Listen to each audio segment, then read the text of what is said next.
All right, let's get right into it. We've all seen that person, right? The student who just seems to get it, who aces every single test without breaking a sweat, while the rest of us are drowning in late-night cram sessions and stress. Well, what if I told you the difference between them and you isn't about talent or IQ or even about working harder? It's a system. And today, we're going to pull back the curtain on the ancient secrets that make that system tick. Sound familiar? On one side, you've got the student who's burning the midnight oil, chugging coffee, only to have all that information just vanish by morning. And on the other side, there's the topper, cool, calm, confident, totally in control. The thing is, it's not just about working smarter.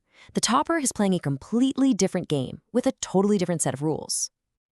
So what's the real secret sauce here? Well, for centuries, students in places like Japan and China have been using these incredibly refined techniques to just master learning. And it has nothing to do with being a genius. It's all about having a system that works with the natural wiring of your brain, instead of constantly fighting against it. To really get this system, you first have to understand the main villain of our story, the forgetting curve. Scientific research shows that our brains are literally designed to delete new information and to do it fast. Most of the time, studying is like trying to pour water into a bucket full of holes. But the techniques we're about to go through, they're designed to patch those holes for good. So where do we start? Not with a textbook, not even with your notes. The real foundation for elite learning starts with your mind and your environment. You got to get this groundwork right before anything else will stick. Top students in Japan are taught to study with what's called an empty cup mindset. Now, this isn't about being passive. It's about letting go of your ego. See, instead of studying to prove how much you already know, you study to discover what you don't know. It's a tiny shift, but it removes all the pressure and opens your mind up for real understanding. And this mindset actually extends to our physical habits. Take hara hachibu. It's an Okinawan practice of eating only until you're about 80% full. Why would you do that? Simple. When your body isn't using all its energy trying to digest a massive meal, that energy gets sent straight to your brain. And the result? No more post-lunch food coma, just pure, sustained focus. Okay, now this one might sound a little weird, but in Japan, taking a quick nap at your desk isn't a sign of laziness. It's actually seen as a sign of dedication. It's called inamuri. A quick power nap is seen as a strategic tool. It's a bit of self-care that cuts down on stress, recharges your brain, and actually helps you prevent making dumb, tired mistakes. And finally, we have to talk about your space. A cluttered desk equals a cluttered mind. It's just that simple. So there's this 3-step method.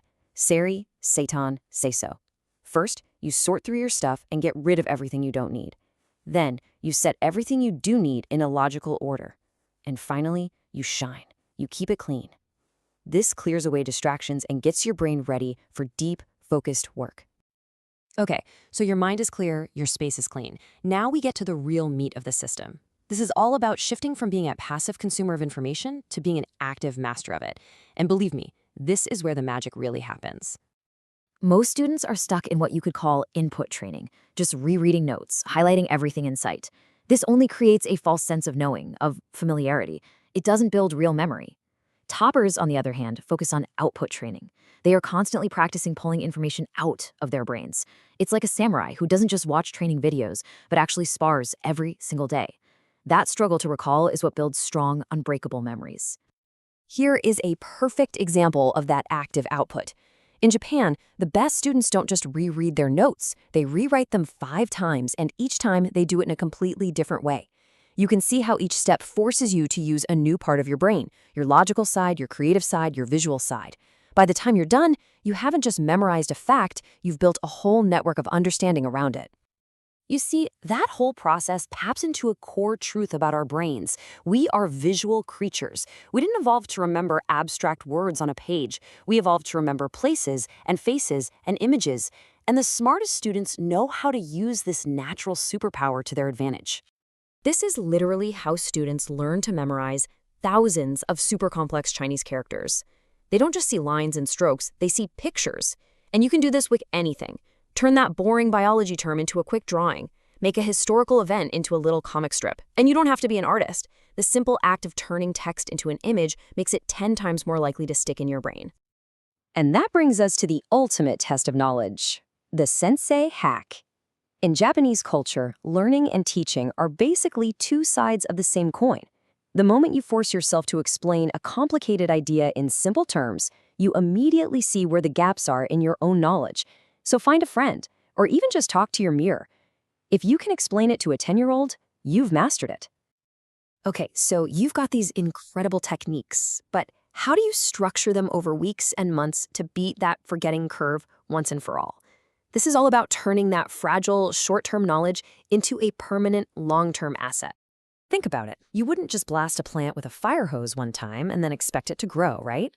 Well, memories are exactly the same. They need small, consistent doses of attention.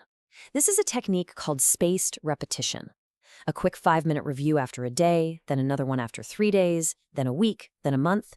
Each little review stops the forgetting curve dead in its tracks and makes the memory stronger and deeper. Now, get a load of this number. It seems almost impossible, but it is pure, simple math. The power of making a tiny 1% improvement every day isn't just additive, it's exponential, it compounds. And this idea is really at the heart of Japanese productivity. This whole philosophy is called Kaizen, and it's this kind of counterintuitive idea that huge results actually come from ridiculously small, consistent actions. So instead of trying to cram an entire chapter in one night, you just master one tiny concept. The next day, you build on that. This is the exact idea behind the world-famous Kumon method. It gets rid of that feeling of being overwhelmed, it prevents burnout, and it builds this unstoppable momentum with small, daily wins. But what happens when small steps just aren't cutting it? That's when you need kaikaku, a radical, revolutionary change. This is for the big stuff, like breaking a serious phone addiction that's just destroying your focus. The tool here is to ask why 5 times. You keep asking why until you dig down to the absolute root cause of the problem, and that allows you to make one big, significant shift to fix it. So we've covered your mindset, your environment, active learning techniques, and long-term strategy. But honestly, none of that matters without this last crucial piece. The ultimate secret isn't knowing what to do. It's building the discipline to actually do it, day in and day out. In some of the most elite schools in China, there's this habit that's so powerful, it's almost a legend. Every single night from 7 to 9 p.m., the students gather in a silent hall. No phones, no talking, no distractions, just pure, focused review and repetition. They aren't any smarter than anyone else. They just have a non-negotiable ritual. They show up every single night. That kind of discipline is what creates toppers, not talent. And now you have the secrets, the entire playbook that separates the stressed-out student from the successful one. The question was never whether these things work. They do. The real question is, which one will you choose to make your own? Which one will you turn into a ritual?